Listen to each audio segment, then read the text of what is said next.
sorry, that is not common as we navigate this social distancing. But if you would all join me for a moment of silence.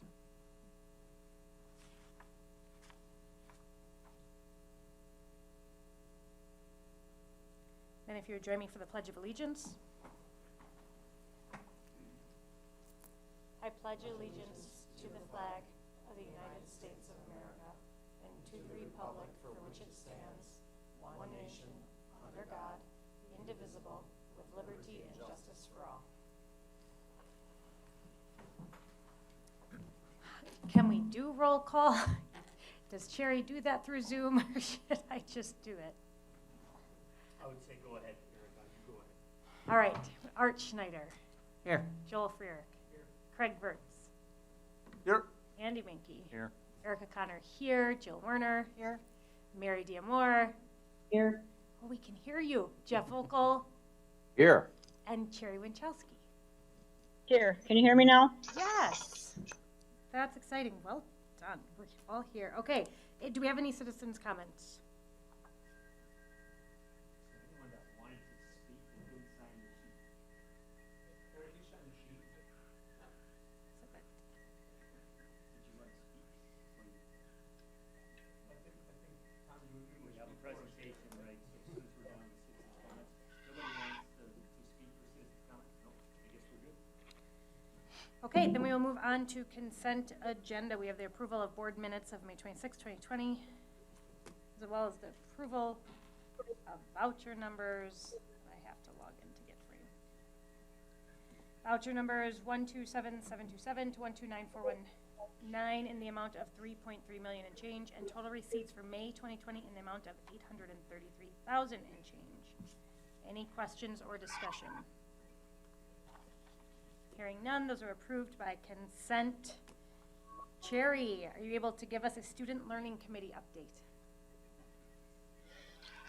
Can you hear me? Yeah, loud and clear. I don't know. Okay, because I'm not hearing very well here. We discuss. I don't have my papers with me, so I'm not looking at. Is Stephanie there? No, she's not. So, Actually, she is. is she? I'll go get her, but we have a special presentation, Erica, that we wanted to do before we got into the committee reports. Then let's hold off, Cherry. And so, Cherry, if you could. Okay, I will get my notes here, and then if you hold off, I can do it in a few minutes. And so Craig and Eric and Tom, if you guys want to come forward, we have a special presentation.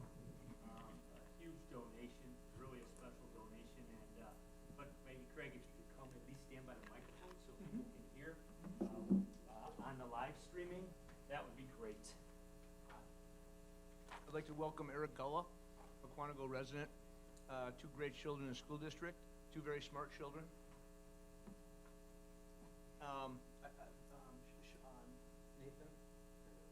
Nathan and Alex Gullah, and Eric works for Eaton Corporation, and he supplied over 10,000 pounds of stainless steel and carbon steel for our welding department, and over 20,000 pounds. So we'd like to thank Eric from all of us for doing that for our tech ed department, and Eric, keep it coming, okay? Open the school back up. Yeah, thank you. Eric said open the school back up, Art, just so you heard him, okay? Thank you, Eric. Eric, thank you for your contributions. We know that steel was delivered last week to our CTE program, and our CTE coordinator, Dustin Lehman's ready to apply that steel into the classroom so the kids can use it. You embody our district's statement of student, staff, community, building our schools together, so thank you very much, Eric. We appreciate it, so thank you. I'm just glad I can contribute to help the kids start to learn the profession that I've been through. So it's good to get these kids into the profession and give them the opportunity to learn. All right, thank you, Eric. Thank you very much.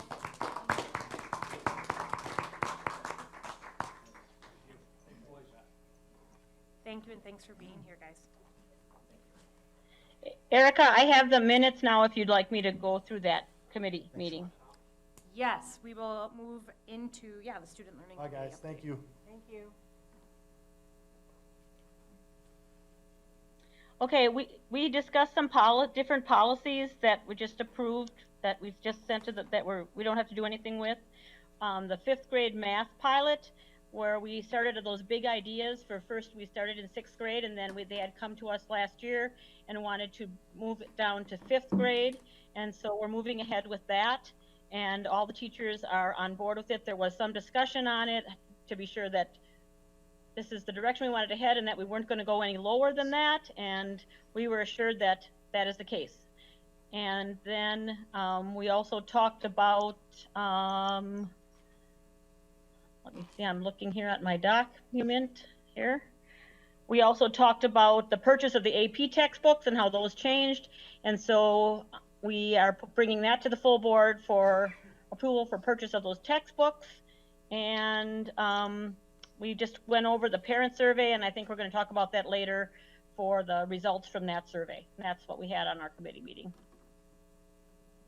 Great, thanks, Jerry. Did anybody have any questions now, or we can talk about them later, about the action items of the 5th grade math pilot program or the AP U.S. history textbooks? Nope. Okay, then let's move on to personnel committee update. We went over some of the Neola policies and reviewed those. We didn't see any changes that needed to be made or brought to the full board at that time. Staffing update, Susan?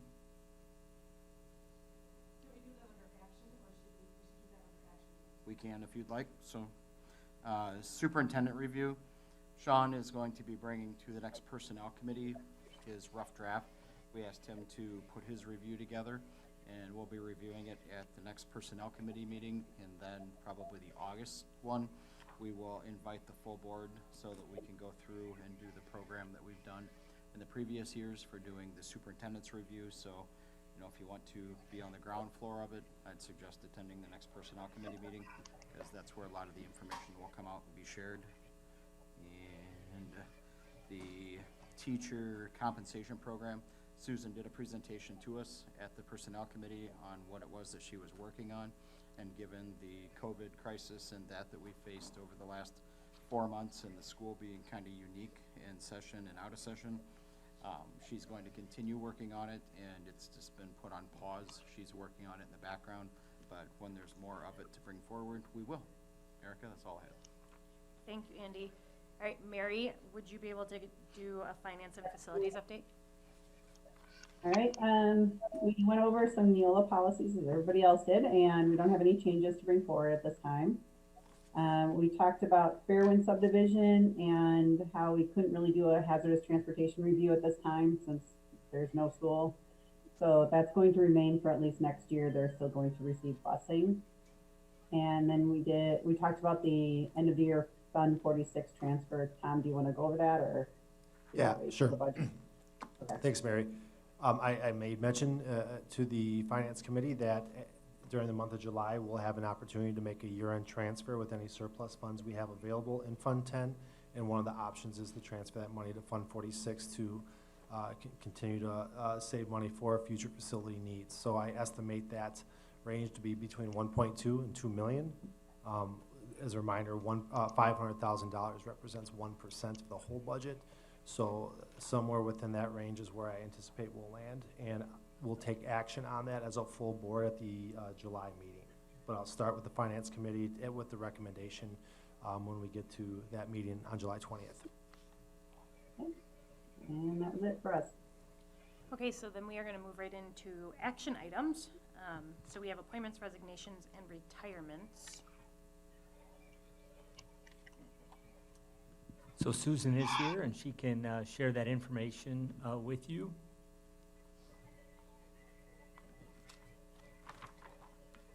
Our principals have been busy working.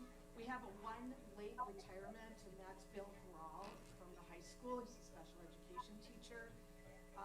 Bill recently decided to retire, and he has a little over 20 years in the district. Then in terms of appointments, we're recommending Bailey Quinn, who is going to be a new science teacher, biology at the high school. He's a new grad from Oshkosh. Laura Fisher is a special education teacher. She worked this last year at Clarendon, did a great job, so we're recommending that she come out full-time. Tori Farney was a part-time limited term teacher at Prairie View. So we're recommending that she come on this year full-time. Tracy Stockwell worked filling in for Tammy Martins this year.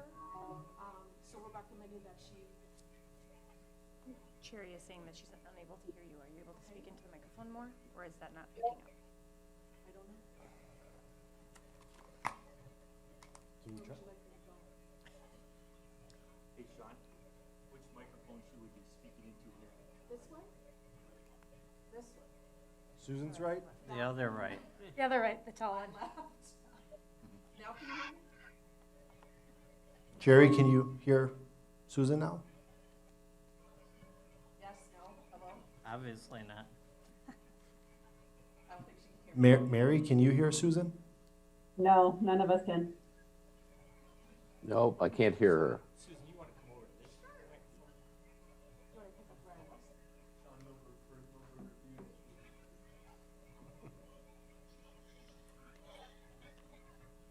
All right, is that better? Doesn't- Yes? Yeah, Okay. you don't have to go through in detail the whole thing again. We've got the list in front of us if we need it. Just pick up where I was? Yes. Yes, okay.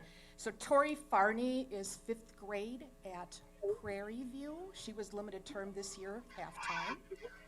Tracy Stockwell, we're recommending for a 1st grade teacher, and she filled in for Tammy Mertens this past year at Clarendon. Cheyenne Thurkelson was an instructional assistant a year ago. She left to finish her master's degree and get her teaching license. So she's returning to us as a special education teacher at Prairie View. And then Cassandra Arns was a 3rd grade teacher at Rolling Hills. We're recommending that she return. Cassandra Switlick will be a 6th grade teacher at Section Elementary. She's coming to us from West Allis, West Milwaukee. John Leonard, we're hiring as a .67 RISE program teacher. And he is recently retired from Waterford High School. And so he's coming back part-time to us. And then Stephanie Krenz, we're recommending as an associate principal at McGuanago High School. And Stephanie is currently at Stoughton High School. And so we're recommending that she join us. And Stephanie's paperwork is in your folder tonight at the table. I would like to make a motion that we approve these. I'll second it.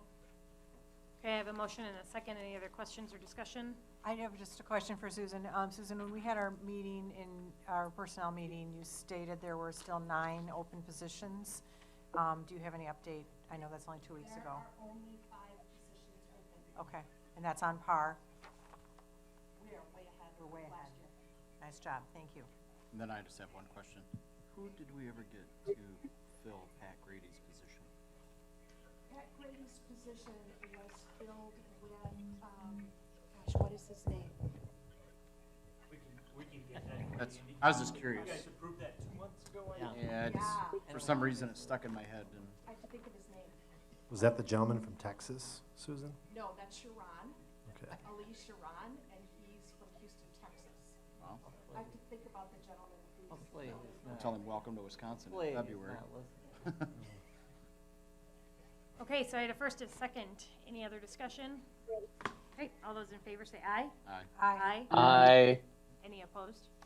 No. Okay, motion carries. We have 5th grade math pilot proposal. We have Stephanie to talk about that. So like Cherry said, when she gave the committee report, we did pilot, Nick had started that before he left, piloting big ideas in 5th grade. There's a much better division for our students on picking up big ideas, which if you remember right, is our current 6-11 curriculum. There's a much better point to bring in the kids in 5th grade for a smoother transition between EDM and big ideas. A group piloted this year. They were unanimous in their decision that they did want to move ahead with it into 5th grade and would do training this summer. It is essentially cost neutral because we are buying workbooks for EDM for 5th grade, and we are buying workbooks for Big Ideas for 5th grade.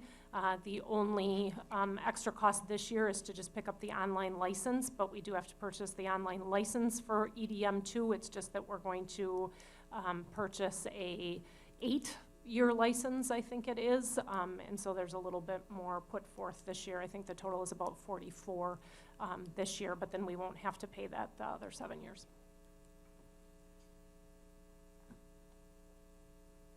Well, I will make a motion to go ahead and move forward with this. I'll second. Okay, so we have a first and a second for the 5th grade math pilot proposal with Big Ideas. Any other questions or discussion? All right, all those in favor say aye. Aye. Aye. Aye. Any opposed? Okay, no, motion carries. And then we will move right into the MHS Advanced Placement U.S. History textbook. So we are in a pilot year for social studies. So we have the chunk of money set aside to spend on social studies materials sometime within the course of this year. I'm just asking with the AP US history teachers that we purchase this at the beginning to start using in 2020, 2021, because there was a change in College Board curriculum, and they've been using an older textbook to do that, but if we can get it in the hands of the kids this year, I believe it will be best for those students in the AP curriculum. So just spending it now instead of after a pilot at the end of the year, because we know which book we want. Motion. I have a motion. I will second. Any other questions or discussion on the AP History US textbook? Okay, all those in favor say aye. Aye. Aye. Aye. Any opposed? Great. Motion carries. The moment we've all been waiting for would be our budget proposal for 2021, preliminary budget proposal. All right, I'm going to steal this microphone while we go through this. Just give us 1 second here, but I gave everybody a 2-page handout here that summarizes the 2 motions we're going to look to make at the end of this. The first one shows the preliminary budget. Fund 10, Fund 21, et cetera, all of them added together total $74.4 million in receipts and $74.7 million in expenditures. So we'll look for a motion on that budget. And then on that second page is a summary of the tax levy. The tax levy totals $30.249 million and a proposed mill rate of $7.99. So we'll look for that in a separate motion. And we'll hop into it right here. I'll do my best to be quick, but I won't hurry, and I'll certainly answer any questions that anybody might have here. Okay, Sean.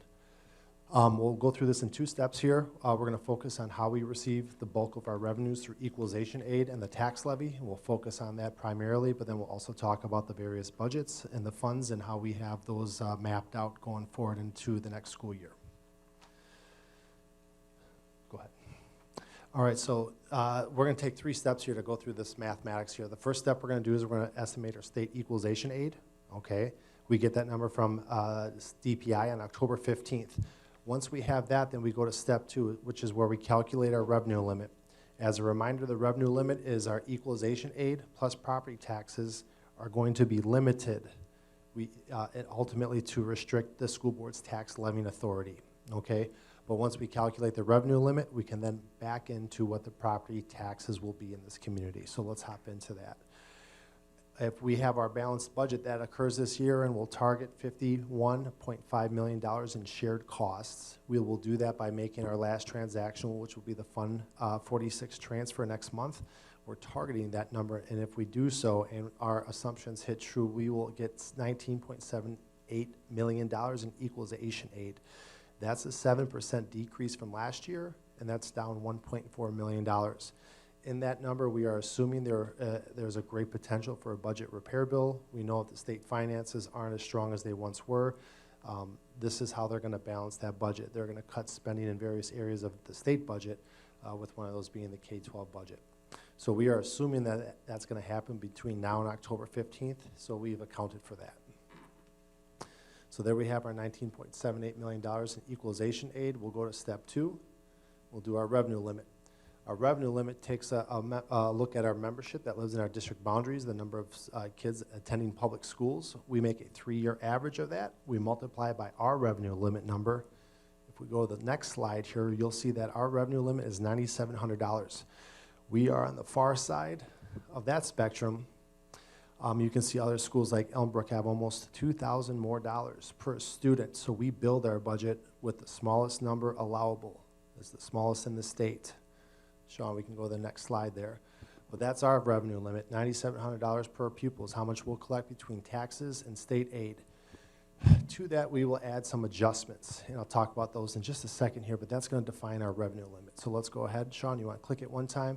Our 3-year average will be 4,740 students. The 3-year average, although we are assuming no growth in 2021, we are losing 1 year of our 3-year average, which was small, and we're gaining a year, which is bigger. So overall, even though we're assuming no growth in the 2021 membership counts, the 3-year average improves by 36 students or 36 FTE. We multiply that by our $9,700 per member, and then we're going to add $675,000 to that. $350,000 of that amount comes from the April 2016 referendum question number 2 that asked the voters for permission to exceed revenue limits by $350,000 for 20 years. And then there's also another another $325,000 added on top of that for students that attend private voucher schools in the Wisconsin Parental Choice Program. So we have accounted for an increase in that program, which we will also talk about shortly. But altogether, our revenue limit totals $46.6 million.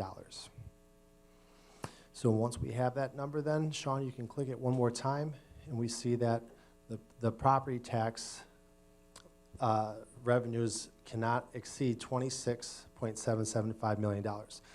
That is the school board's tax levying authority. You can levy a tax as high as that amount, but you can't go over. We did talk about this at the committee level last week, that you can under levy. You can take less than $9,700, and if you did that, this is the number that you would take it from. Okay, we're not recommending that, but we did discuss that to see if it was a consideration that was worth following. Sean, do you want to click again, please? All right, so you can see of our revenue limit, we get 42% of that amount from state government, the other 58% from our taxpayers. So when you think of that $9,700, 42% is funded by the state, and the other 58% is funded by our local residents. Okay, last year this was 46%, and that was 54%. So that 4% decline, again, is accounting for a potential budget repair bill, and we've accounted for that. Next slide. So you'll see in the Fund 10 budget booklet, in the general fund, the $19.78 million is source 621, which is one of our biggest sources of revenue, and we put that into Fund 10, which is our general operating fund. The school board has the decision then with the tax levy revenues to split them into those 3 funds. Okay, Fund 10 again is the general operating fund. That's where we spend money in classrooms and on kids. Fund 38, if the school board ever made a decision that you wanted to take on debt, you could do so without a referendum, provided that the annual repayments are $1 million or less in a given year. So you can do projects, but if you do it, you need to take it out of this pot of money and essentially remove that money from classrooms to put into whatever initiative you're thinking about. And then finally, you can also redirect a piece of this money into Fund 41, which is earmarking those dollars to preserve the buildings and make sure that we have the health of our physical structures in place. Okay, next slide. So with that $26.775 million, this budget proposes to take $1.1 million and set that money aside in a Fund 41 to make sure we have enough money to continue to keep our buildings healthy, and the remaining $25.675 million will go to the general fund. Okay? You will see this number here then. If you look at your Fund 10 revenues, that's going to be under Source 211, and that'll be our biggest revenue in Fund 10. That's what we're spending a lot of time talking about this, because these really define the whole budget. Next slide, please. So there are 2 other taxes that fall outside of the revenue limits, okay? The first one is referendum-based debts, which again the community approved in April 2016 to do a $49.5 million project at McGuanago High School. We will repay that over 20 years, and the amount we need to pay that back will be $3.3 million. Okay? And then finally, there's a community service tax levy where we have that money, and that pays for the 2 school resource officers. And then there's also $20,000 additional dollars that's in that tax levy right now for if and when the community education program comes back. We had a strong start. Coronavirus came, and we paused that initially, but we are planning to resume that at some point. So in that levy, there is some room to make that happen. Next slide, please. When we add up the 3 levies that are defined and restricted by revenue limits, plus the other 2 that are not restricted by revenue limits, we have a total tax levy of $30.249 million. Can we go next slide here, Sean? This represents a 6.72% increase. If you take a look back at the last 11 years, this is the highest tax levy that we've had. Now, this is a proposed tax levy. This isn't going to be what it actually is. But the reason why this is taking place here, why this number goes up, because when we go to the next slide here, it's because equalization aid goes down. So we are getting $9,700 per kid. The question is, where is that money coming from? Is it coming from the state government, or is it coming from our local taxpayers? We have a long track record, I should say in my time here, we've had a track record of trying to increase equalization aid up as much as we can, and we are continuing to plan that path until the economy took a downward dive and went south. So that's the explanation for why the tax levy is going up. We can go to the next slide. Now, this is a look at Waukesha County mill rates. Okay, we're on the far left-hand side from the 1920 school year, so the one we're currently wrapping up here. We were lowest in the county with our mill rate, which is the rate of taxation per $1,000 of a house's value.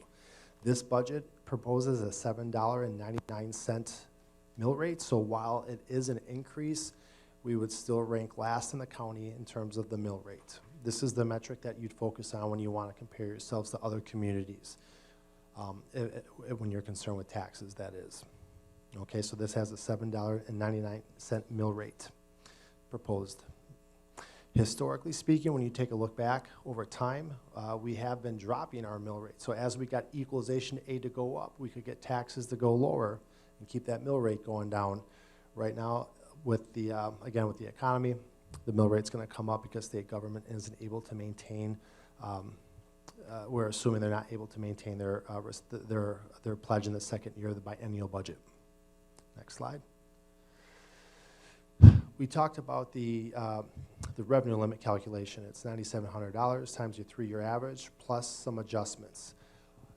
The biggest part of that adjustment is the Wisconsin Parental Choice Program, or WPCP, and that tax levy. There's a number of kids living in our district boundaries that attend private schools, and they are eligible according to that program's guidelines in terms of their family's financial situation. But you can see that when this started 3 years ago, we had a $27,000 tax levy that went to our citizens. Year 2, it went up to $151,000 in tax levy. This year, it increased by another $72,000, or it's up 48%, which is a lot. We are assuming that this number is going to be $325,000 going into next year. We know that the program is continuing to grow. The guidelines to be eligible for this program are not as restrictive. Those guidelines are they're becoming less restrictive. So the family's maximum income is getting bigger and bigger to be a member of this program. So that's why we're anticipating that number to go higher. I included Cal Moraine, Muskego, and Waukesha, just again to demonstrate the growth. This is a direct bill to the taxpayers. So while this is a tax levy you will ultimately approve, these students don't come to our schools, they go to other schools, but we're paying for them. So I just want to take the time to mention that there. Okay, next slide. Is there any questions on any of that stuff? One, on that last one. Yeah, please. There's nothing we can do about that. The one choice you have in that is to cut $325,000 out of the budget and take that money out of Clarendon or take McGuanago High School, to take it out of those schools, right, to make it up. You do have the tax levy authority to add this onto your normal K-12 tax levy. Right. Okay, Just getting clarification. Sure. We didn't create this. you did not create this art. Okay, any other questions? Is that money paid out to other school districts? So when that equalization, when our equalization aid checks come to us, they deduct this amount and it goes right to them. So we never see it. It's just removed from the money that was supposed to come to us. So it goes to Catholic Memorial High School, St. Paul's Lutheran, some other vouchers. St. Peter's and St. Paul's are both in East Troy, and St. Thomas Aquinas and Waterford, along with Catholic Memorial. Those are the, And St. Bruno and Dousman. yes, geographically speaking, I can't see our students traveling much further than those schools and living here. Any other questions? Okay. All right, let's go to the next half of this presentation. We'll just talk about the budget itself. So we have a $9,700 revenue limit. This current year budget, if we close it out at $51.5 million in spending, that will be $10,600 in shared costs per student. So these two sources of revenue give us $9,700, but we get more beyond that $9,700 in these other forms of revenues. So I've highlighted that the 8 biggest revenues that we have: open and roll-in tuition from other districts. We have over 500 kids that come to our schools from other districts, and they bring with them almost $4.5 million in revenues. We also get $742 per pupil in a categorical aid, and typically those monies will come restricted or linked to something in particular, like this categorical aid for transportation. We submit our transportation bills, the number of kids who ride those buses, and then it goes through a formula and we get this amount.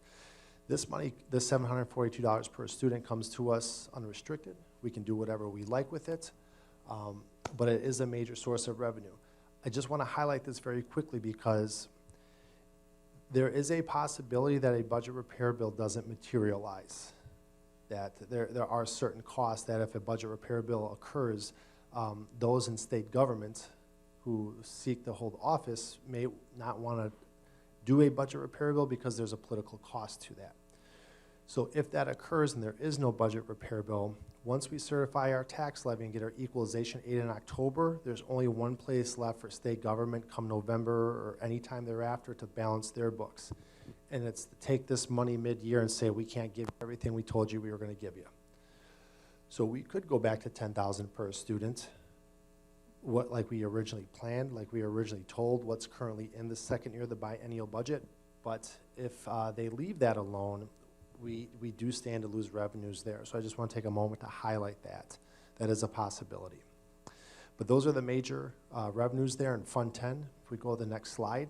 Real quick, Tom. Yeah, please. Do you have a scenario in your mind or working out in the event that that money is, or doesn't materialize or is taken away or whatever, however you, do you have a plan for that? Yeah, I do. Okay.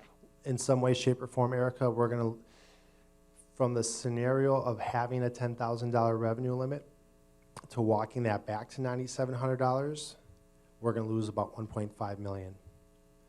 If they let us keep that $10,000 revenue limit, but then they shrink that, we're going to lose $1.5 million. So in my brain, we have a plan, and we're accounting for that loss of revenue, whether it's in the revenue limit or whether it's from this categorical aid. Okay? Mr. Karthauser, who makes the final call on the categorical aids or the budget bill? Who makes the final call on that? State senators and state assembly people and the governor. Do they have a time frame that it's required? After the second Tuesday in November. Yeah. So it has to happen after that? Does it have to happen by a certain time, or they can take all year to make this decision? So this money comes to us in a wave and periodic payments. So obviously before those payments, we don't get all this money at the beginning of the year. We get it in January and April, so on and so forth. So they would have to just tweak it at some point before that final payment is made so they can balance their budgets. So just to be clear, Tom's hypothesizing. Correct. Some of our legislators won't want to make a budget repair bill prior to the November election, that they'll want to wait until after the November election because of the political capital it costs them. But it is very possible that they'll call a special session this summer, late this summer, after the next revenue estimate is brought in, and then they could meet, like they probably should, Right. and come up with a plan to balance the budget. And as you know, the Governor Evers is a Democrat. Assembly and the Senate are controlled by Republicans. They would come up with some kind, hopefully, some kind of compromise. And so it's not just K-12 funding, all that they have to take a look at. They have to take a look at the entire state budget. Yep. Now, Tom, I saw somewhere that there was coronavirus aid issued out to the states, and I saw where Evers announced that he was putting some large $1 million back into, you know, public education and K-12 schools. Do we know, are we the recipient of any of that?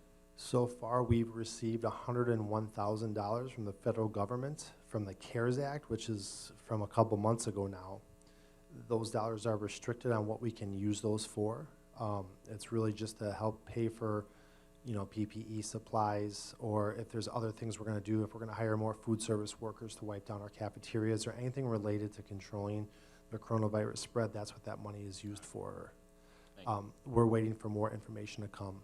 John? I think there was an announcement just this last week. Andy may be referring to $80 million Yep, that's to what I saw. K-12, and we have not seen the breakdown of that yet. Okay, that's the one I was referring to. Yep. We haven't been told what our share of that is. Thank you. Any other questions from anyone? Okay, let's go to the next slide here. So notes on Fund 10. Again, Fund 10 is the general fund. That's our biggest fund by far, at around $55 million. We're proposing a balanced budget at this time. We do have surpluses available, but we're not looking to tap into those at this time. We increased our salary budget by $376,000. So this is built with a 2% raise for our returning and eligible employees. CPI is 1.81%. So current state law says that teachers unions, public sector unions can bargain up to CPI, but cannot bargain in excess of that or onto other areas such as employee benefits. So 1.81% is really kind of, I guess, the marker we're going to try to aim for, but we went just slightly beyond that and did a 2% budget. We will look to finalize that once we get our state commitments assured to us. We increased our benefits budget by $610,000. Now there's a zero missing there, I apologize for that. But that is to account for the 8.5% increase to our health insurance. We spent a lot of time talking about that as well. The projected fund balance as a percentage of the prior year expenditures, if we just consider the Fund 10 expenditures, remember Fund 10 is just regular education, we have, as of June 30, a snapshot of 28.3% fund balance. Fund 27 is our special education fund. We put those expenses in a different fund so we can recognize those funds separately. We get a special education categorical aid such that all costs for our teachers and our transportation related to special education, we get 26 to 28% of those costs back 1 year later, but we have to segregate those expenses into their own fund. So the two funds that matter the most are Fund 10 and Fund 27. When you look at where we spend money to educate students, it's those two funds. We would end with those two funds married together. We'd have a 23.9% fund balance, which means we could get 23.9% of the way through a school year if all funding sources were shut off. So we'd be able to survive for a month or 2 months, then, well, I'll stop talking about it at that point. That'd be a bad deal. Okay.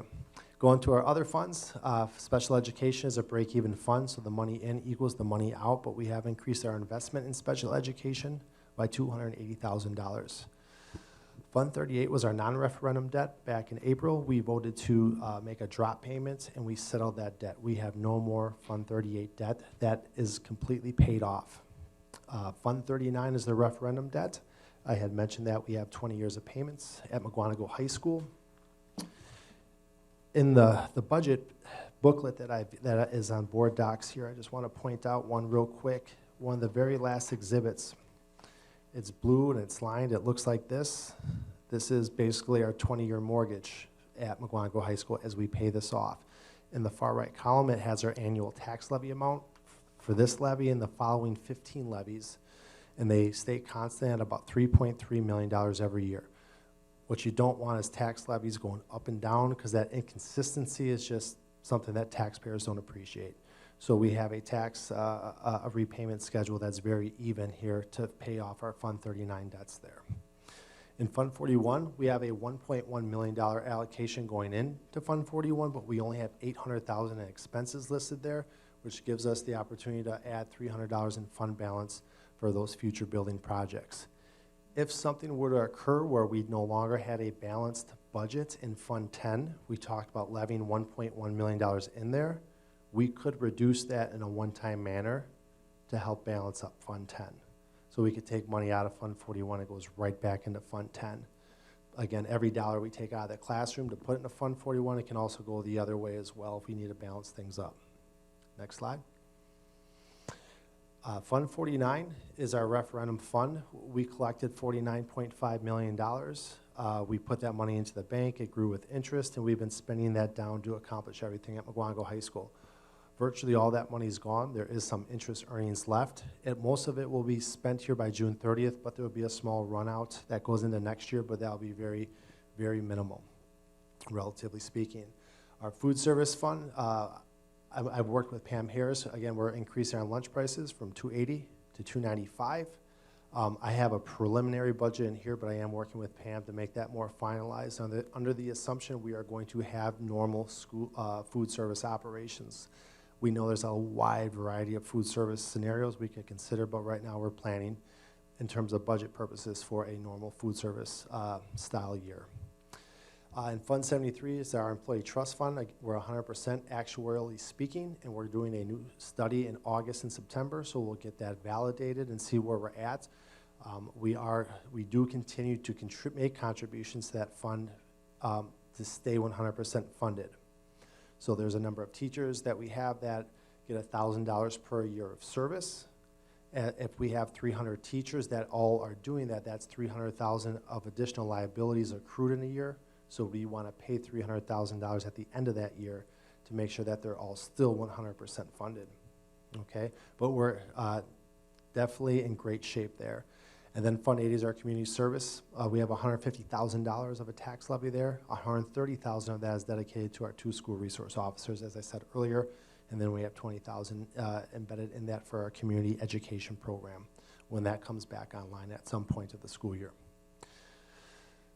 The timeline for our budget, here we are on June 22nd. I'm presenting this to you for your approval. And if you do give that approval, we'll take this and we'll publish this budget in our local newspapers in the Freeman, and we'll present this to the community at the annual meeting and budget hearing on July 27th.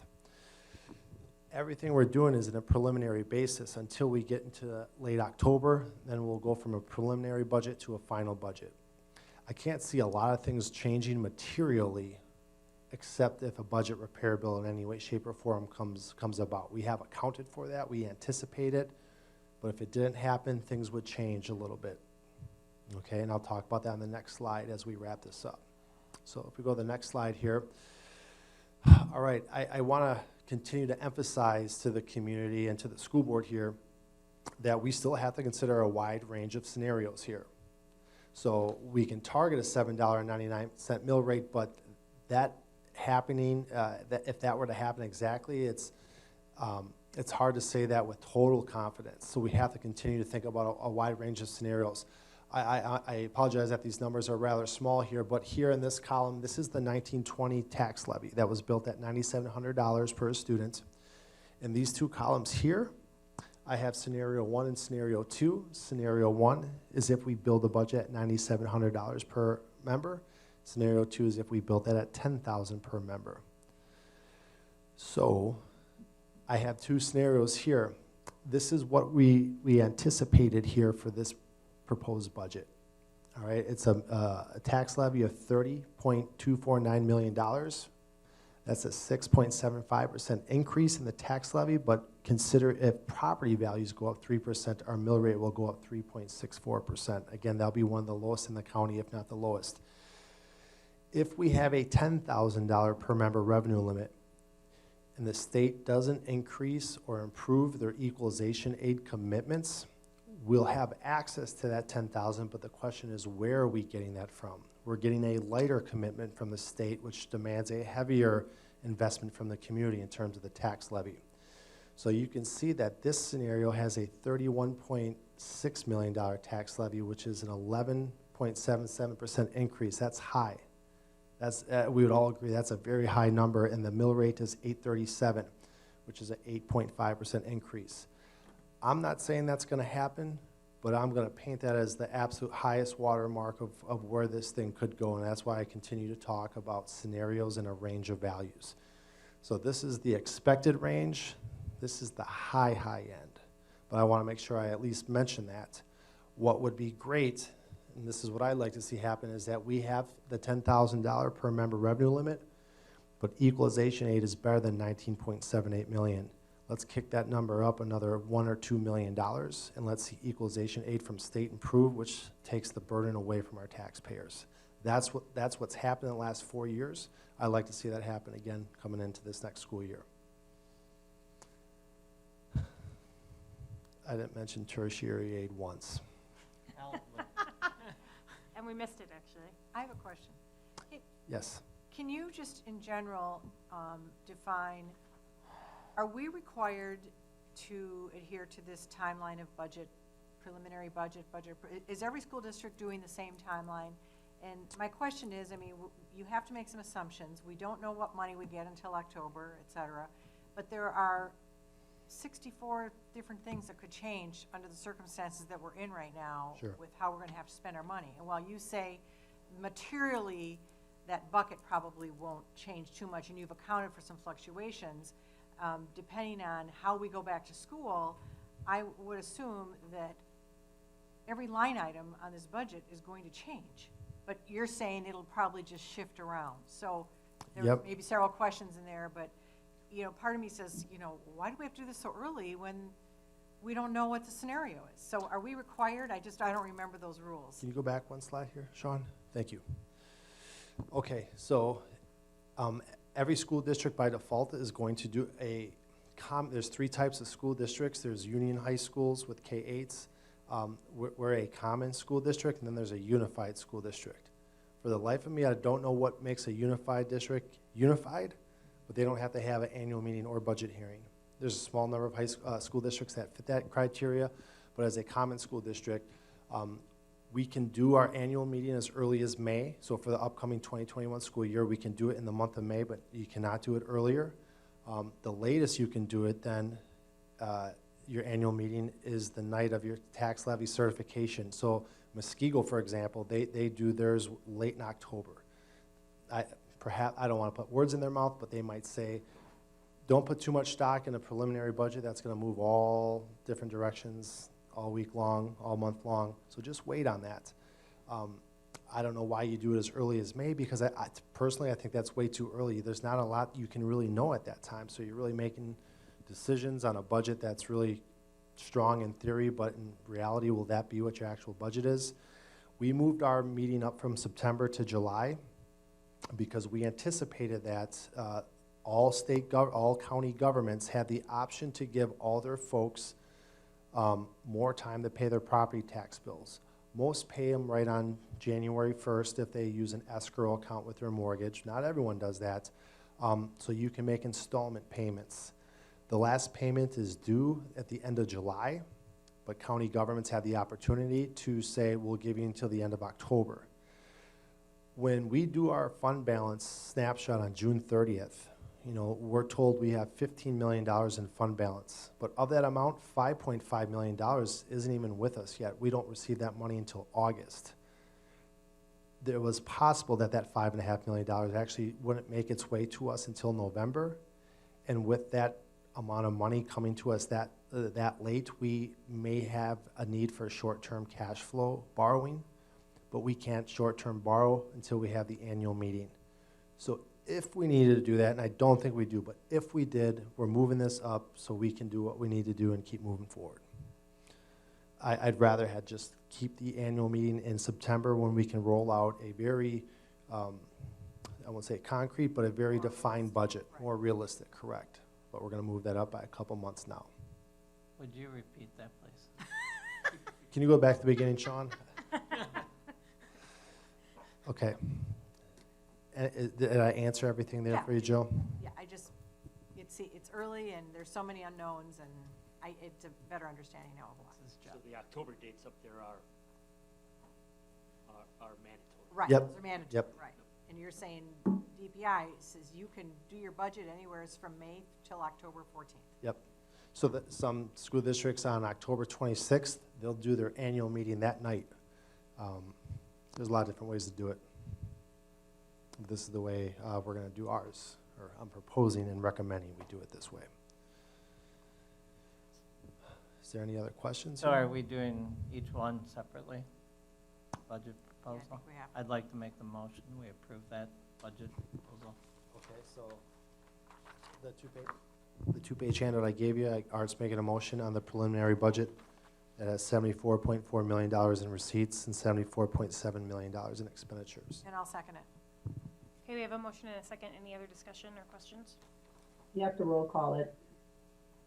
Are you still there? We can't see you anymore. Sorry, you have to roll call. Can they see us? Can you see us, Mary? Yeah. Cherry, are you able to do the roll call, or would you like me to do it for you? I'm just Can't gonna hear do you, it. Sherry. I can't hear you, Cherry. She fell asleep. Okay, I will do the roll call because I'm not sure. Let's start with you three. Mary D. Moore, Yes? Jeff Ockel, Yes. Cherry Winchowski, are you there?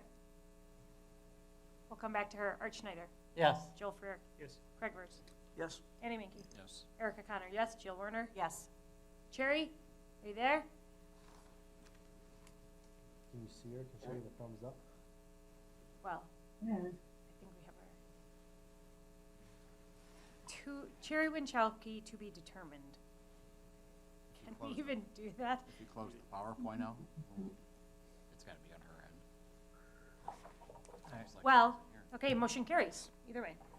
Okay, and then next we have preliminary approval of the property tax. I would levy. like to make a motion, we approve the property tax levy. And I will second. So we have a motion and a second. Mary and Jeff, we'll start with you. Roll call. Mary D. Moore, Yes? Jeff Focal, Yes. Art Schneider, Yes. Jeff Freer, Joel Yes. Freer, Craig Wertz, Yes. Annie Minky, Yes. Erica Connor, yes. Jill Werner, Yes. Cherry Winchowski. Motion carries.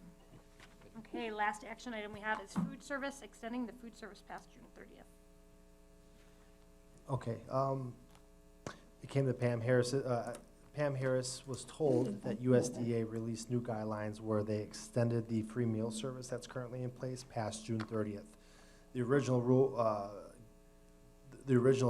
rules of the program were such that if you have less than 50% of your students that are of free and reduced status, you can't get the subsidies that we're getting right now past June 30th. So that's when we made our decision. If we were going to continue past June 30th, we'd have to pay that bill in-house ourselves. And we decided that we would go to June 30th.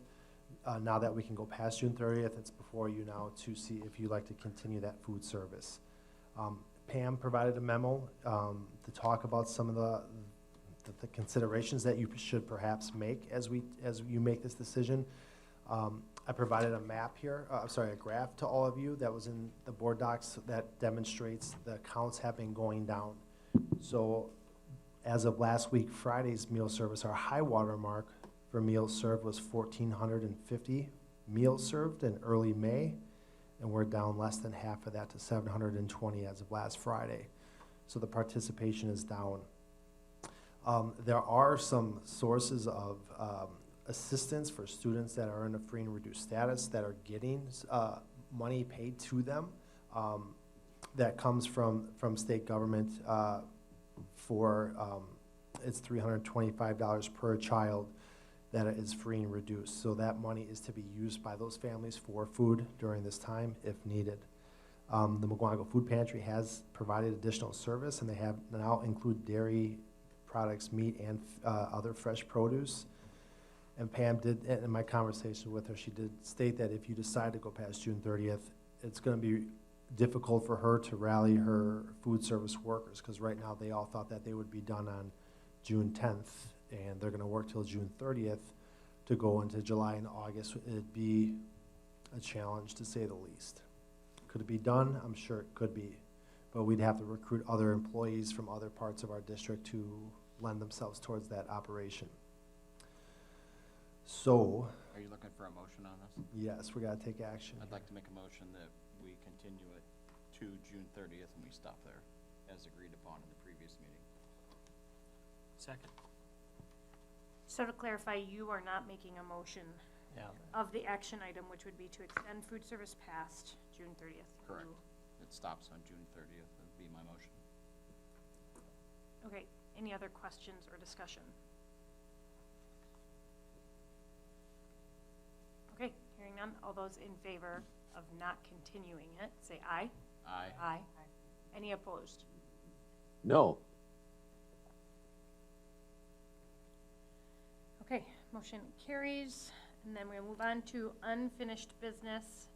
And we're actually gonna have Sean start off with a report to citizens' comment that we are going to have read, that was submitted online. So in all the excitement of getting everybody on Zoom and getting the meeting started, I did not read this citizens' comment that was submitted via the email for citizens' comments. So it is a lengthy one, and I may have to summarize a couple pieces of it, but I will read through it. And there is a copy in your folders, so if you would like to look at it. But it's entitled Addressing Mugwanago Area School District Board, Administration, and Superintendent. We, the students, family members of students, faculty, alumni of the Mugwanago Area School District, as well as members of the broader Mugwanago community, are writing this petition to address the lack of racial diversity within the MASD curriculum, as well as actions from both students and staff that are considered racially insensitive and damaging to one's identity.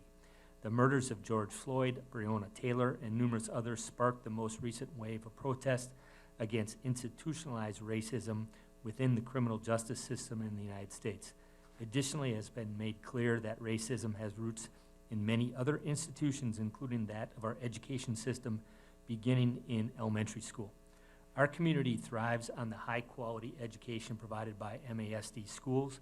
However, at the same time, it's clear that until now, there have been inadequate action taken to address the issue of diversity within the schools and the curriculum presented to students. Furthermore, it has become apparent to former students of Mugwanago High School that the curriculum did not provide the necessary knowledge or resources to fully understand the United States history of oppression and discrimination of minority groups, specifically Black people. MASD promotes a curriculum of career-based learning and K-12 benchmarks with the goal of graduating students that are academically prepared and socially and emotionally competent for further education or jobs. Students not taught the fundamentals of equity and diversity within the United States, both past and present, will lack an understanding of the hardships faced by different minority groups and therefore be ill-prepared to enter more diverse communities. The following recommendations are imperative to fostering the education of students to become more informed and compassionate citizens and advocates in the fight for social and racial equity. Furthermore, it's crucial that race and diversity education begins in primary school and continues throughout a student's education. Okay, and then they have several recommendations, and it goes through the next 3 pages. So again, I'm going to summarize this because, as I stated, you have it in front of you. And I will share this via email if anyone did not get it. So include racial equity, diversity, and inclusion as part of the district's mission and belief statements. Particular attention should be given to the district acknowledging Mugwanago's foundation on unjustly ceded, I think that's Kickapoo, and then I don't know how to pronounce the next one, and Potawatomi territory and the sustained effects on indigenous groups living in Wisconsin today. Release a detailed plan to recruit, hire, onboard, and retain educators of color. Plan and implement professional development for all staff and faculty on implicit bias, racial equity, and inclusive curriculums. Prioritize learning from Black and people of color, POC educators. And then they give some examples there, including to engage further with the BAR method, and we do have the BAR method with our freshmen at McGuanago High School. Building assets, reducing risks, that's what BAR means. I'm gonna go to number 4, ban and make punishable all expressions of racism, including a ban of Confederate flags on school property and at school events. Number 5, hold diversity and equity training for students at the beginning of each school year, which addresses topics such as overt racism, microaggression, stereotypes, and how to celebrate diversity. Number 6, make meaningful changes to the English literature, American government, and United States history curriculums. Reforms should include, but are not limited to, and again, they have several examples here, and I'll just read letter A, including a minimum of 1 book written by a person of color every year in English literature courses at all grade levels. So we'll go to the next page, number 7. Celebrate a day of diversity once a year, whereby every class, regardless of subject, takes the time to discuss the significant changes people of color have made to that field that is being taught, and or how people of color have otherwise shaped the field. We fully recognize that these ideas are complex and will take time for the district to implement. We know the effects of the current pandemic have stretched the capacity of teachers and staff thin, and we thank everyone for what they are doing to serve students. We would not have the courage nor the aptitude to write this petition if it were not for the lessons you taught us. To ensure that MASD is held accountable in its commitments to its students, faculty, staff, and community, we recommend that the district forms an independent advisory committee comprised of faculty, staff, and student representatives, where appropriate, from all levels of K-12 education that will release annual or biannual reports on plans and implementation progress of a curriculum rooted in diversity and equity. And then they go through our school board bylaw policy 122 on board powers. I'm not going to read that, but we'll go to the last page then. As educated members of society, it's our responsibility to make our community a safe place where people of all races can learn from one another and become more educated on social and racial injustices, both past and present. The recommendation above should serve as a starting point and call to action for the district and McGuanago community rather than an end goal in the fight for racial equity and mutual understanding. We look forward to seeing these recommendations discussed in full at the July 2020 McGuanago School Board meeting. And then it is sincerely from these graduates: Carly Boyer, class of 2016, Cody Buttrin, class of 2015, Taylor Hafmeister, class of 2014, Ashley Hoover, class of 2012, Shelby Kane, class of 2014, Abigail Kashalik, class of 2014, and Steve Phillips, class of 2013. And then thank you to the following people for their support and input in creating this petition.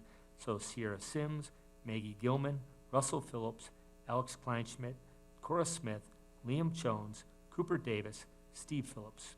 We also like to express our appreciation to fellow alumni of schools within Wisconsin who have created petitions of their own from which we have drawn inspiration, and then the other petitions from the surrounding districts. You can see Pewaukee, Elmbrook, Franklin, and Cedarburg.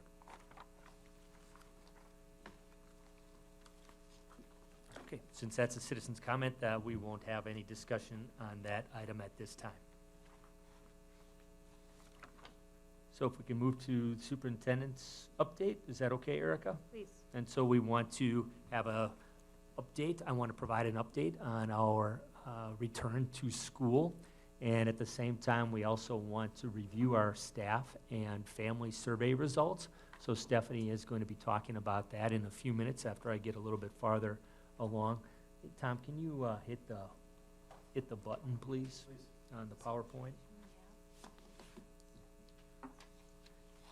Just have to get my notes here. So I do want everyone to know that we have started planning for reopening school on September 1st, next fall. We have established some guiding principles that we are using to guide us as we go through this work. First and foremost, and you have heard us say this many, many times, the safety of our students and our staff will be, and always is, our top priority. We've also adopted the Waukesha County campaign, and perhaps you've seen this throughout our county, Stay Safe to Stay Open. I do want to stress to everyone that's listening at home, those in the audience tonight, those at the board table, no decisions have been made. If someone has told you that we've decided this or that's just not true. No decisions have been made. Our goal would be to have a plan by mid to late July, and so we can come back on July 27th, the next board meeting, and have a plan for you. I also want to mention, especially after Tom brought the budget and the tax levy to you tonight, we completely understand the relationship between having students in our schools, getting kids back to school, and the economic recovery.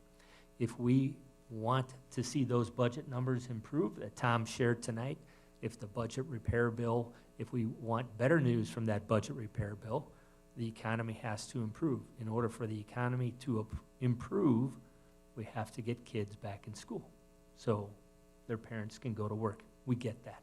So that's another guiding principle that we've been using. You can go to the next slide, Tom. So who have we been working with? So since the closure back in March, every week I've been meeting with Waukesha County superintendents. So there's roughly 12 K-12 districts in Waukesha County, and then there's also 6 or 7 K-8 districts. Those are the feeders into Arrowhead. So we have met via Zoom at least once a week for the last few months. The last few weeks, we've been also meeting with Paul Farrell, who's our Waukesha County executive. We've been meeting with the head of Waukesha County Health Department, Ben Jones. Our administrators here in the district have been meeting. And of course, we've been conferring with our liability insurance carrier, M3, and also our legal counsel, Bulow Better.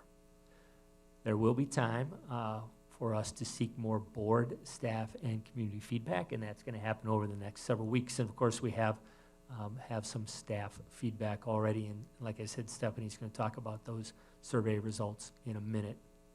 So, Stephanie, if you want to come on up, and we're going to review those results of the staff and family survey, which we surveyed staff and family on their experience with the digital learning, but also talked about how they feel about returning to school next fall. In your folder, you have both surveys. Which one do you want to do first? We'll go with the teacher survey first. So the teacher survey, I think that's a one-page document. Yeah. So just to highlight a few things in the teacher survey, we were generally trying to get an idea of how digital learning, the experience with digital learning ended in our district, as well from our staff, as well as their thoughts on returning next year. So just a few things to point out. We got 295 responses from the group, which is really good. And we wanted to know engagement. You had asked to see engagement. And so we wanted an ending idea from them on how many of our students stuck with us to the end through the digital learning. And so you'll see at the bottom, outside of the blue graph on the bottom, there's percentages. So 80 to 100%, about 53% of the students stayed in that range, and then obviously it goes down from there. I can tell you that our building principals and our pupil services team were very set on the fact that anyone falling in those lower categories did not go without communication during this time, that there was solid communication, trying to get those students engaged, and there were various reasons why students may have pulled out at the end. In addition then, if you go to the second page of that, we did ask our staff, so we had an idea where we were at with returning, that if we had a normal start to the school year last year, we asked them to please rate their comfort level on the day they were taking the survey to returning, and you'll see about 76% of our staff said they would be very comfortable or comfortable, and about 23% of our staff falling in uncomfortable or very uncomfortable. Please keep in mind that this was out without any details given to them about what the return would look like at that point. And then we also did want an idea our staff that would be interested in possibly teaching in a virtual, parallel virtual program, because we know there's going to be some families that probably elect to not send students back for various safety and medical reasons. And so we were trying to collect an idea of how many staff we would have interested in that if that were the case. And so you can see those there, the majority falling in maybe, because I think they're waiting to see what that model would look like. So those were really the highlights from the teacher survey. Questions on that one? I have a question. Yes. So your definition on the question, the Q2 question, The engagement. engage means at least once per week and made adequate progress. And 82, you had 157 responses that reported between 80 and 100%. Yes. How do you compare that as if they were in school? Oh, that's a great question, Jill. Clearly, I mean, I know it's different for every teacher, but it is. I can't sit here and say Okay. that engagement was the same in our digital world as it would be in face-to-face. I mean, clearly face-to-face, the teachers are looking at them, they can see that. Right. Because when I see once per week, that to me doesn't seem like a very good barometer. We left it at once per week just for the fact that To we see had what you some would get. students in a class that did all their work for a class. Right. So depending on how the teacher released that, we didn't want the teachers to say that they weren't engaged if they generally could, were getting on and concentrating on math and getting through it. So that's why we left it as we did. And then our teacher census is 340? 320, okay. I guess I would just say, why wouldn't we have gotten 100% participation? Sorry, looking at setting the bar high. Unless there were not all teachers that were, maybe the answer is they did not all participate in digital learning for various reasons, I don't know. Just kind of crazy to me that you wouldn't get 100% for that. I don't think Agreed. Or at least nine, a little closer than, Sure. whatever, it's my comment, my 2 cents. Any other questions on the teacher survey? And this is K through 12, right? For K-12. Yeah. Okay, so I can see these answers really being all over the board depending on what the teachers are teaching. Yeah, and what Sure. kind of exactly. And how many Yep. questions were there total? On the teacher survey, that's a good question, about 9, I want Okay. to say. And these were the key ones? They were. That would made Yep. sense to us? Yep. Okay. Understood. Okay, then moving on to the parent survey. So you can see that we got about 2,700 responses for the parent survey. I just want to remind you that when we did the survey, the community survey for strategic planning, we got about 430 responses. So this was an amazing response rate for our community. Clearly it takes a pandemic and closing schools to have this many people respond to one of our surveys, so that's good. So going through that, so we first asked just their experience with digital learning this spring, wanting to make sure that we had a gauge on what that was. So 74% of our families said that they were very satisfied or satisfied at the end with the digital learning this spring. You'll see that's very much in contrast to whether or not they want to be in this situation again next fall. But we felt good about that in our efforts this spring. We did go back and ask about the workload just because on our first survey that we had given about 7 days into it, it was very clear that our families were feeling very overwhelmed with the amount of work and still getting used to, and our teachers were getting used to what was the right. And so we ended at 71% just right. We made huge gains after working with the teachers during that time.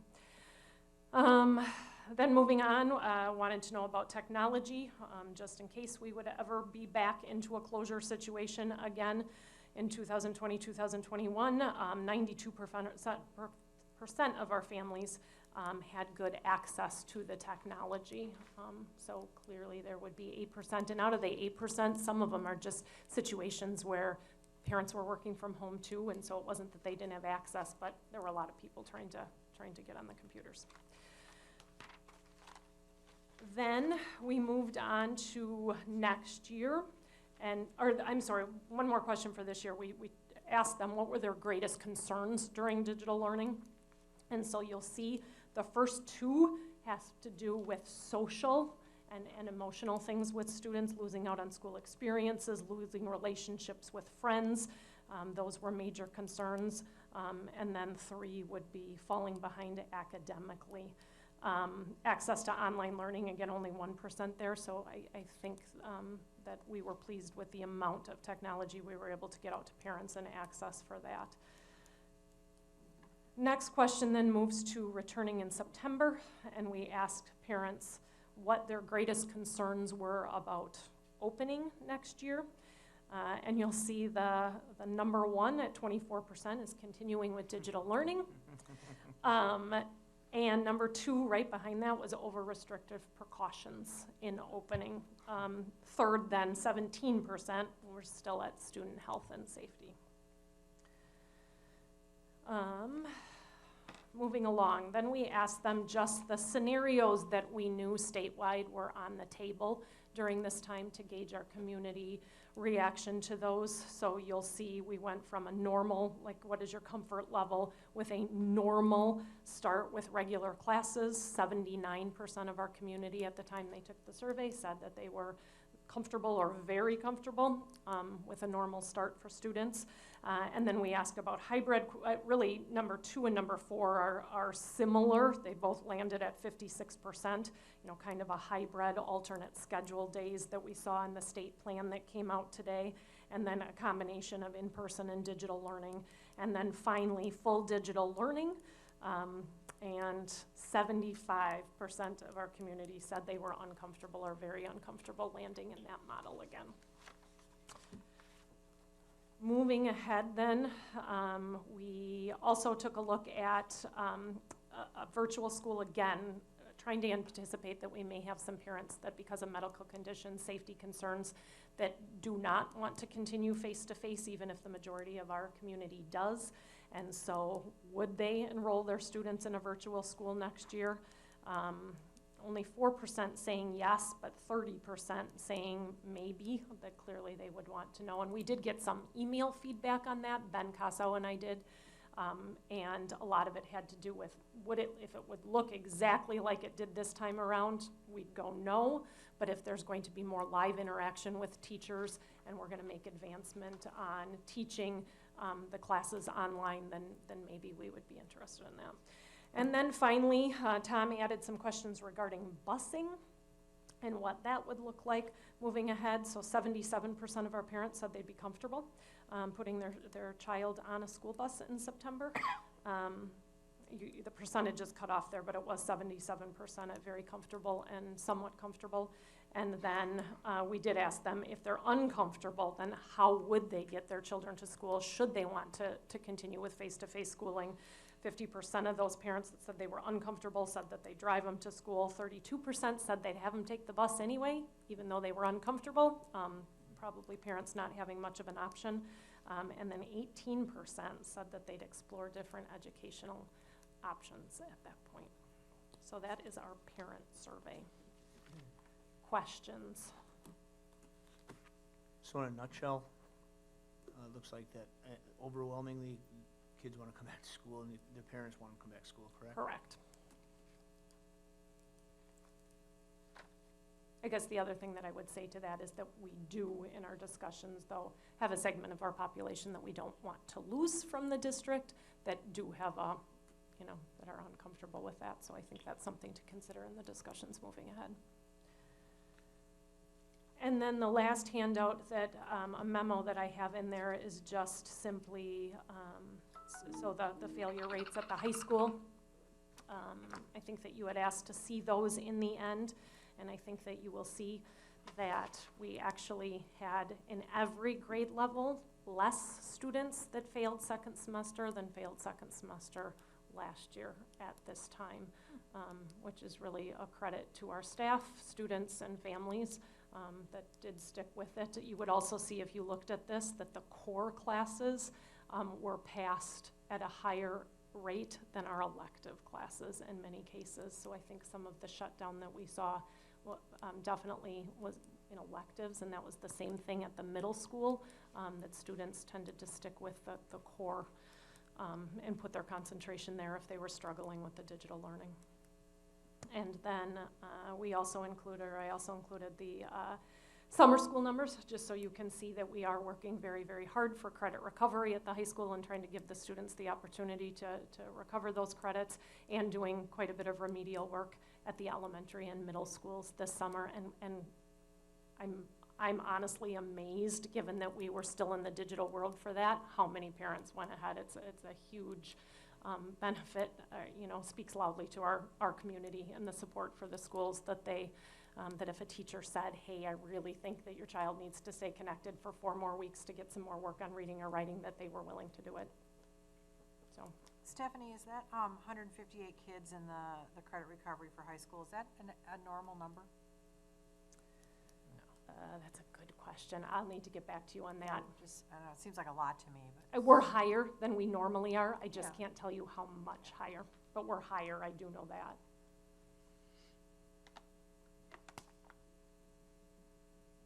Any other questions on this information?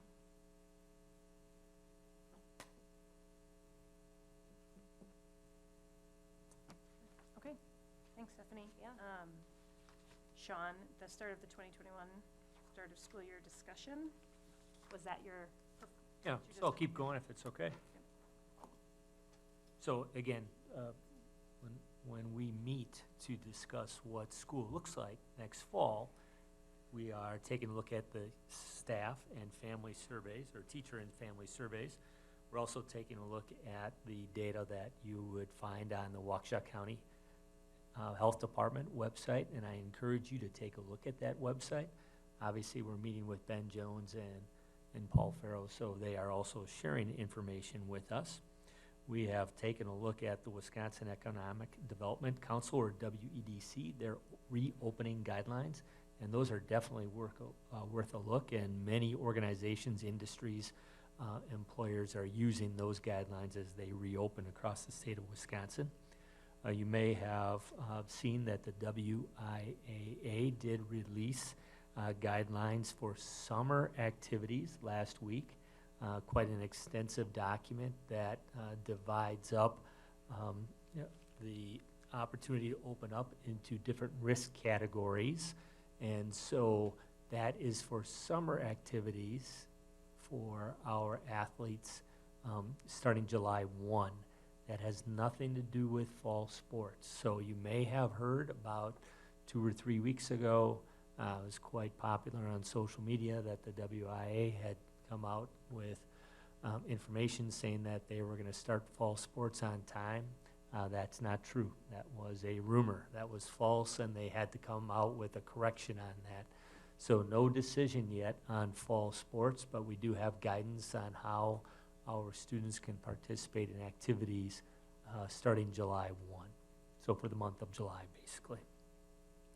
And then I'm sure you heard that today the Department of Public Instruction released Education Forward. So that's the DPI's guidelines on how to start school for schools across the state of Wisconsin in September.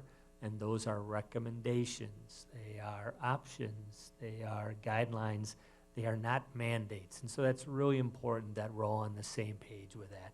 So lots of noise out there, lots of people talking and not necessarily sharing information that's truthful. So again, those are not mandates. The DPI Education Forward guidance does stress local control. It does stress that there are big differences across the state of Wisconsin. What's going on in Waukesha County with COVID-19 is very different maybe than Milwaukee County, and that's different than Grant County in southwestern Wisconsin, or Vilas County in northern Wisconsin, Sheboygan County in eastern Wisconsin. It's all different. So you have to work with your local health department and base your decisions on what's going on in your area. And again, we have that document. It's 87 pages, and I have not been able to read it. I did participate in a webinar with other superintendents today to review a rough overview of the document. So we'll be taking a closer look at those recommendations. Tom, if you can go to the next. Sean, excuse me. Yeah, I'm sorry, So go the- ahead, guys. This is supposed to be an informal presentation, so ask any questions anytime. Can you go back to that shot, please? Thanks, Tom. So the DPI is recommendations, but the WIAA will have a mandate?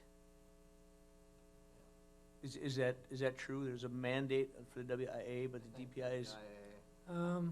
I'm not so sure. For fall. So you're talking about fall When sports, it- Craig? yeah, That's the question? I mean, it says recommendations for the DPI, but doesn't the WIA report to the DPI? No, And Separate- two the separate not things? necessarily, no. WIA will dictate. Okay, so they can mandate You're the a member. DPI is your recommendations. So can the WIA mandate that there are no fall sports? Is Or- that the question? The Or question is. can they say there will be fall sports? Yes. Okay. But it's very possible that they will cede that decision-making to the local level also. What's a little more complicated, and actually it's with schools too, and I'll explain that in the next slide, but what is complicated with athletics, as you know, if we have football in Mugwanago, and most of the schools in Waukesha County have football, but they don't have it in Milwaukee County and Ozaukee County and Washington County, it gets a little tough, you don't have a lot of teams to play. And maybe football isn't a great example because you play fewer games, but if you talk about volleyball and some of the other sports, that it gets a little tougher.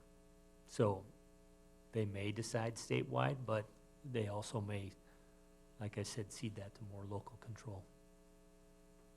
To be determined. Other questions?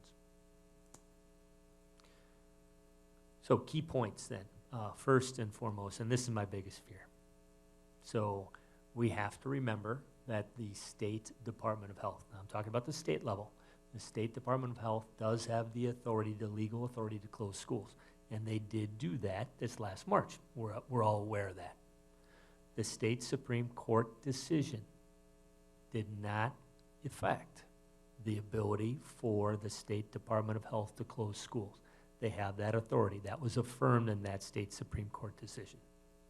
We have to keep that in mind. The DPI does not have the ability to close schools. So all those people out there that are saying the DPI is doing this or that, they do not have the ability to close schools. The State Department of Health does, not the Department of Public Instruction. School districts also have the ability to close schools, and from time to time we do that, as we do for weather-related incidents. The Waukesha County Health Department also has the ability to close schools. So when it's a public health concern, Waukesha County Health Department can close schools in Waukesha County. Those are important things to keep in mind as we move forward. I'm worried that we're going to open up in September and things are going to go pretty well. A lot of people still outside in September, but as we start to stay indoors in October and November, close our windows, I'm really concerned that we may have a rebound and a spike. And the last thing we all want if we open up in September, is to have to shut down again in November or December. So we are working on establishing a plan, and I do believe that we will be open, and the vast majority of our students will be in our schools in September, on September 1. I do believe that. But we need to come up with a plan that allows us to I need to say that again, to stay safe, to stay open. Again, that's what Waukesha County campaign. We have a strong desire in Waukesha County amongst the school districts to be uniform with our reopening model. It's not going to help Mugwanago if we're open and Waukesha and or Muskego are closed. We have several of our staff members, several of our teachers that live in those communities. And if they have to stay home because those districts, their kids attend those districts and they're closed, that's going to hurt us. So again, we're trying to be uniform with our reopening models across the county. Again, that's why we're working so closely with Waukesha County Health to create guidelines to reopen schools. And we're going to base those guidelines on the current situation, the current health conditions, the current COVID infection rate here in Waukesha County. And then when we do open, we want to make sure we mitigate or limit the number of infections, limit the number of hospitalizations. We know we're not going to completely be able to eliminate any infections in our schools. That's just not a realistic goal. So we need to come up with a system, come up with a plan that limits the number of infections. Next slide, Tom. So some discussions thus far. So as I said, we are planning to have right now a face-to-face instruction and digital instruction. So again, we expect that the majority of our students will be back in our schools September 1, as long as things continue to go well in Waukesha County. But we also know that not all of our students are going to be able to return. We know that some of our students have compromised immune systems. We know some have very serious health concerns, that to be in school and to be exposed to possible infection could be very serious medical concern for them. They may have heart disease, they may have severe asthma, they may have severe diabetes. It might not be best for those students. We also know that it is a challenge to social distance in schools. And it is extremely tough to find any guidelines with any organization that will say you don't have to social distance. That is common across every medical expert, every doctor, every public health organization. You need the social distance, but that's tough in schools. We recognize that. We've talked about transportation. We've talked about a variety of different scenarios with our buses. We know it's really tough to social distance on a bus. We pack 60-some students on our buses. How do you social distance on a bus with that number of students? So we've talked about limiting the number of students in a seat. We've talked about making sure that there's a seating chart so we know which student has been sitting next to other students if there is an infection. We've talked about masks on students on buses. We've talked about driver safety. We've talked about keeping the windows open because better air circulation does reduce the amount of the spread of COVID. We've talked about ventilation, air circulation, cleaning, sanitation in our schools. We've talked about employee procedures, and we have initiated some of those. And again, we're taking a look at the WEDC guidelines. We have talked about temperature checks. So what we're talking about there is when students arrive at school, should we be checking their temperatures? And if they have a fever of 100 or more, should we be sending them home? That's not real practical, especially at Mugwanago High School, where you have 1,600 kids coming into a building within the first 15 minutes or so, or maybe take a 20-minute time period between 7 and 7:20 in the morning. So Waukesha County is talking about creating a checklist for parents. So the parents in the morning before they send their children to school will be checking to see if they have a fever, if they have a cough, a sore throat, etc. If they have those things, then they need to stay home. We've also talked about quarantines, and this is something that I'm sure we're going to get lots of questions on eventually, but again, working with Waukesha County Public Health, if a student is positive, first, they will inform us. They will tell us if a student is positive. And vice versa. If we find out that one of our students is positive, we will be reporting that to Waukesha County. If a student is positive, we need to isolate that student, and we also need to quarantine those close contacts. So again, remember, we know that we're not going to be able to eliminate every case of COVID in our schools, but we are trying to limit the number. Close contact, what does that mean? Close contact is 15 minutes of sustained contact within 6 feet, excuse me, not 16, 6 feet. And also if you share beverage or food, and believe it or not, some of our students do that. They share water bottles, for example.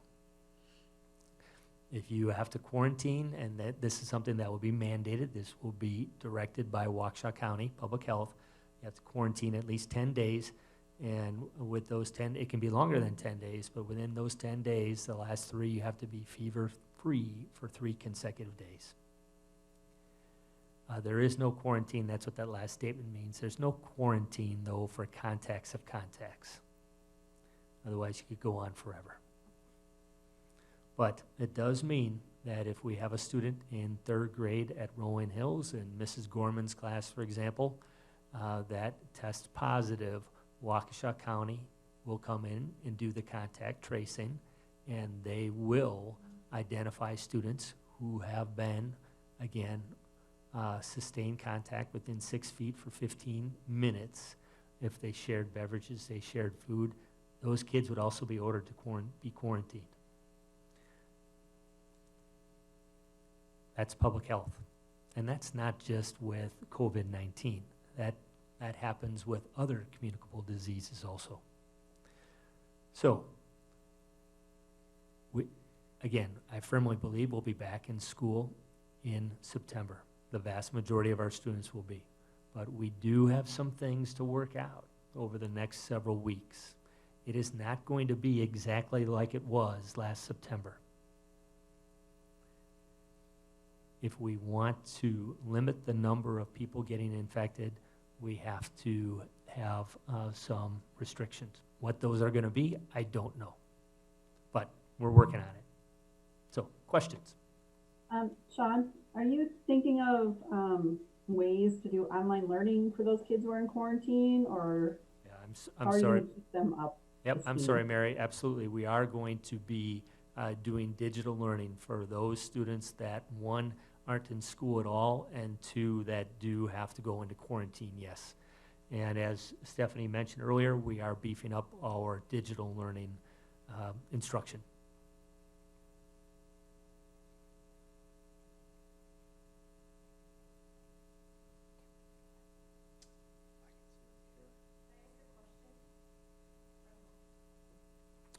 That's up to the board president if she wants to open it up to the audience. Well, is it a short one? I was just going to ask, because you said you wanted to reduce the number of infections. So what was actually the percentage of COVID positive 19 staff or students this past year compared to, let's say, the percentage or number of influenza A compared to influenza B for this last year? So to clarify, and if people weren't able to hear the question, percentage or cases of positive tests of COVID-19, either between staff or students. I'm not sure, do we track influenza A and B? Or is that between staff and students each year? So it'll Like be with HIPAA and it'll be a everything? short answer because I don't know the answer to the question. So I can get back to you on that. So if you email me that question, I can get back to you. Any other questions for Sean? I mean, I have a million, but we're going to wait until next month to see if things change. No, All right, so Sean, did you have anything else? I guess I thought there'd be more questions, so are we sure? Erica, can you hear me now? Or Yeah, concerns? Yes, Sherry, we can. I left and came back because I could hear you, but it said I was muted. Anyways, Sean, how is this going to work for if there is a family member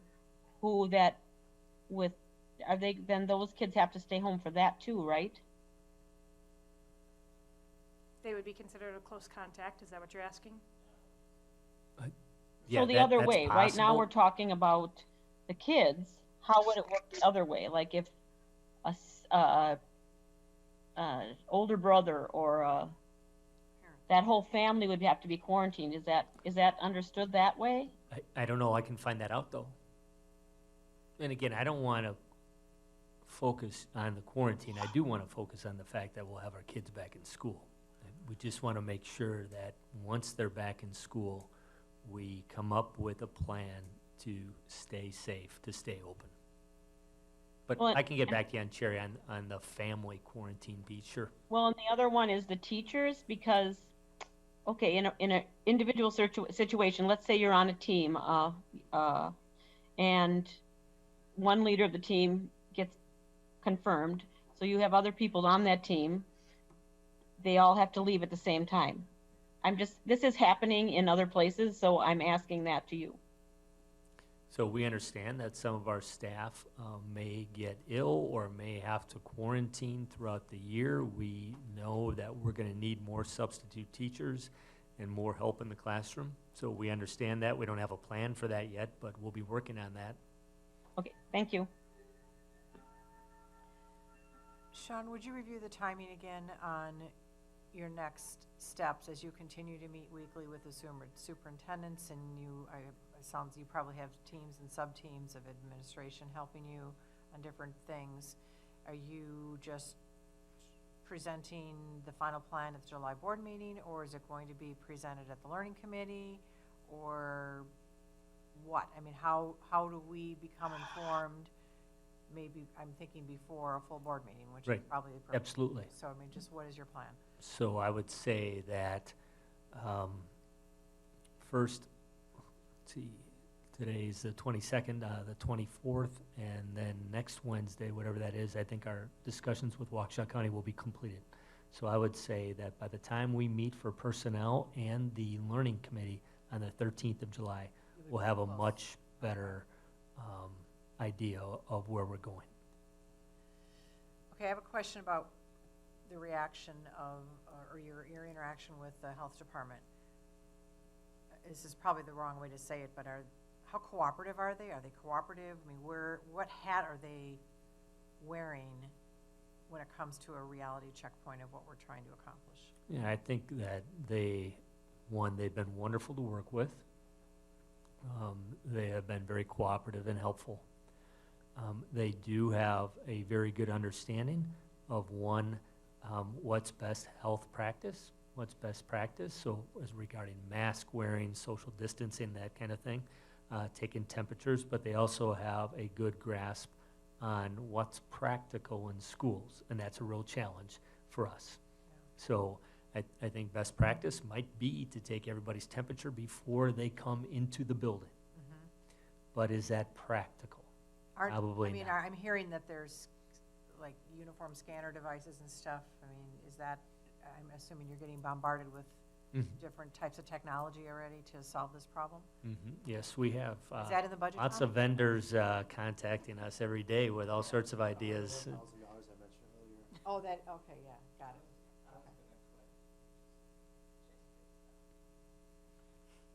Okay. Because you can't do one-on-one. There's no way you could do that unless we start school a half an hour earlier, or that's not going to happen. So we're going to rely on our parents to keep their kids home if they're sick. Okay.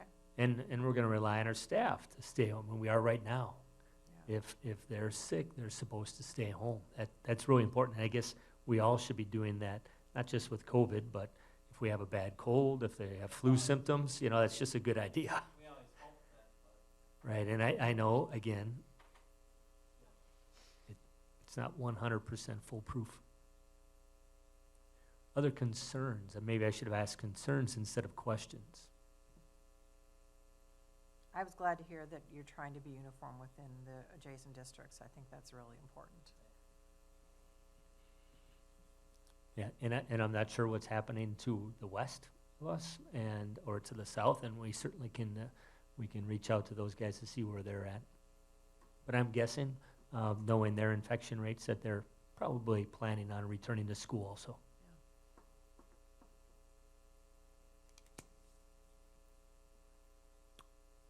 Nothing else for Sean?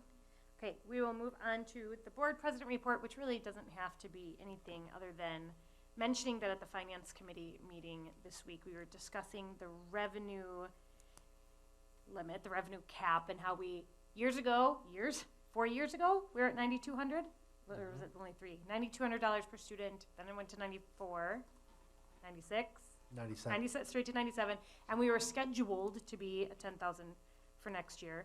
And I had brought up the question, have we ever had the discussion as to whether or not we wanted to hit the 10,000 as a board? Because I don't know that we had that discussion. If we wanted to take everything that was available and allotted and just kind of open that up. And it really just became an observation that we didn't have that discussion.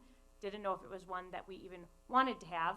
I think right now is definitely probably not the time in terms of, because we have no idea what next year looks like, but the discussion moved into, and maybe Tom, you can describe it even better for me.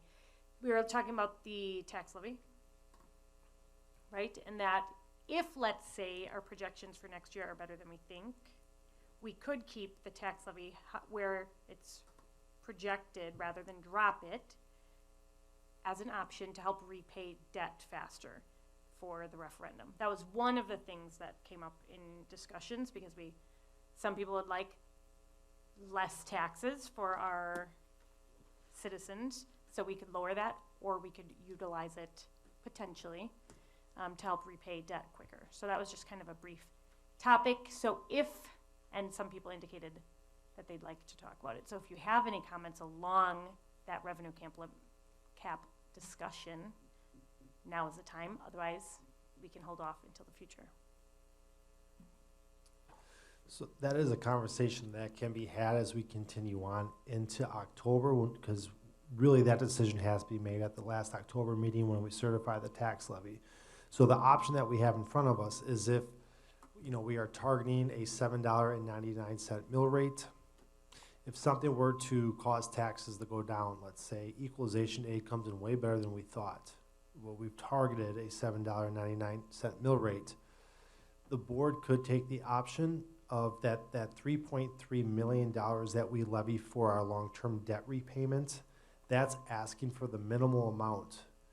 You can over levy that amount and then begin to pay future debts. In other words, to pay your debt more quickly. So would it cause taxes to go up in the immediate future? It would. Does it provide a lot of relief for future boards? And is paying off your debt more quickly a better option? Yeah, I think any time that you can reduce a 30-year mortgage in your personal life down to 20, that's good. The costs go up in the immediate future, but the long-term gains are there. They can be there. So that's a conversation where you'd want to finalize that decision leading into October. So I can certainly bring options to you on that end. Other districts, and as we talked about last week, Monday night, other districts do over levy. If they need $3 million to make their long-term debt payment, they'll levy $4 million and take that $1 million and defease it and say the 20th year has now been paid. We're down to 19. Or if they continue that for a number of years, they can attack the latest years in debt and get those paid off more quickly, ultimately saving interest. So it's an option. Tom, did you say that you'd rather keep that tax levy at a consistent level versus up, down?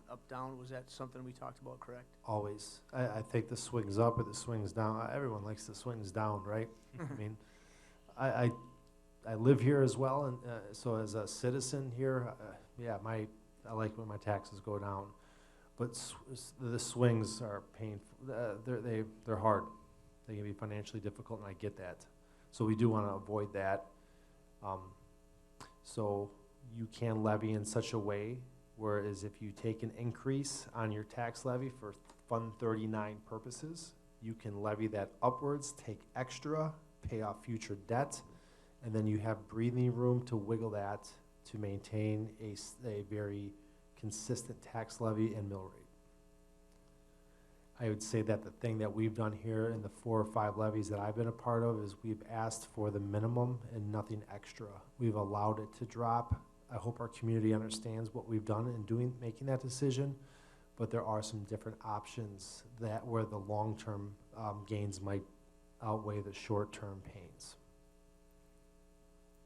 And this isn't a discussion that has to be had now. It's more of a be aware of it, especially as we keep looking at our budgets. And especially with our multiple scenarios this year, it may not be the right year to be looking at it because we really don't know what the next couple months hold.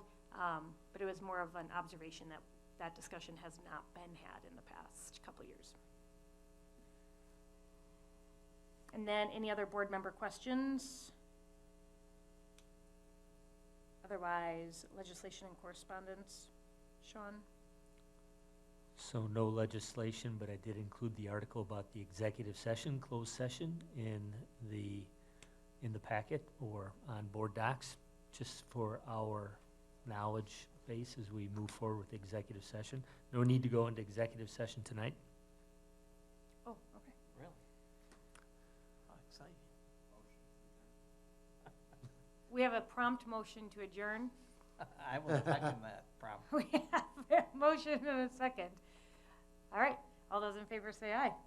Aye. Aye. Those opposed? Nobody? Good Okay. job, Andy. Motion carried, meeting adjourned.